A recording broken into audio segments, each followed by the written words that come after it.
right, what's happening with the team now? The news that came out of Ashburn yesterday is that Chase Young will not be available for the first 4 games. Ron Rivera had been saying this pretty much since the start of camp, that they did not expect him to be available for the first game, and they would probably start him off on the physically unable to perform list. So he has now been moved to the reserve physically unable to perform, meaning he has to miss at least the first 4 games of the season, so he would be back for game number 5 against Tennessee. This is Diana Rossini, who covers the NFL for ESPN, on the prognosis for if, in fact, he could return for game 5. And this was all exactly what they expected. Even going back to early July when camp opened up, head coach Ron Rivera was actually pretty transparent about it, said they figured he would probably miss a little bit of time, and that's exactly what's happening. So what is next? That's the big question. When will he return? Rivera won't give any specifics on it because they don't like to play the guessing game when it comes to medical, but I did speak with a source today who tells me that they feel very optimistic the first 4 weeks of the season will be it for him and that he'll be able to return.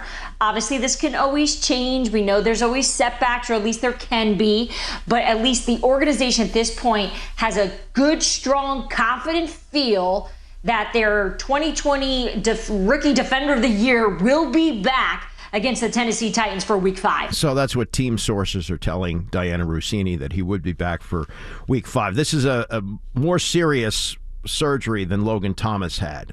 Thomas was hurt later in the season and is now back with the team and could possibly play in the opener.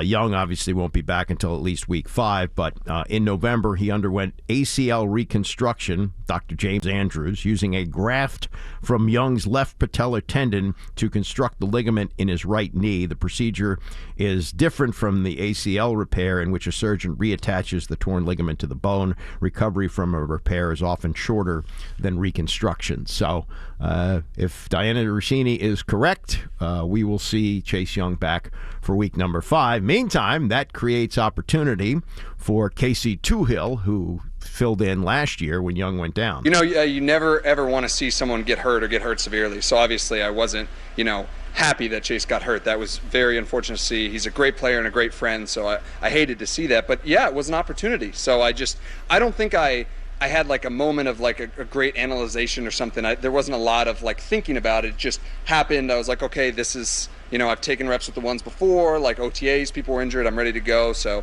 yeah, it was just, dialing in my focus, doing the same thing I'd been doing, but just now more of an opportunity, more plays. And I think it's the same now, just keeping that same focus as I had before and getting things going. John Feinstein wrote a book about this. It's called Next Man Up, and that's the mentality in the NFL. You train to be ready when your opportunity comes, and as they say, you're only one play away. So now it's Casey Toohill. Now, they're not real happy. Rivera has said that he's the thing he's most troubled by is their third down defense, and that they're not able to generate the pass rush that they need to get, and they're not staying in their lanes. And Toohill is part of that.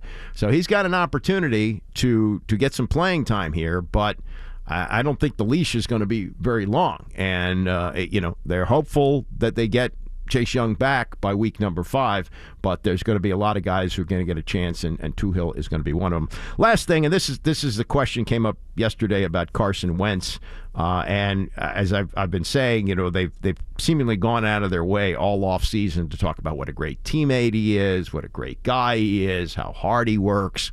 So this was the question yesterday. I think Barry Zerluga asked it about what Ron Rivera has learned in now working with Carson Wentz in an offseason and most of training camp. I kind of heard it, but to see it, he's very resilient.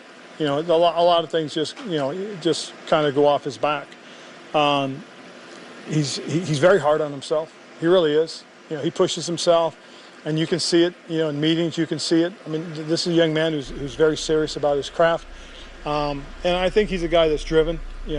So it's been kind of fun watching him.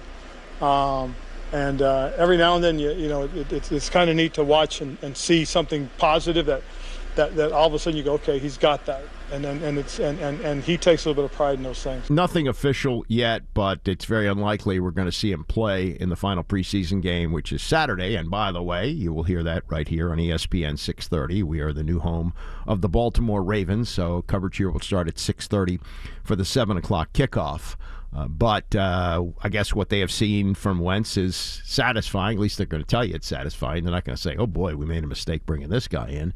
But we'll see what we get on September 11th when they open the season against the Jacksonville Jaguars. And in the meantime, the question is, do they want to end the Ravens' 22-game preseason win streak?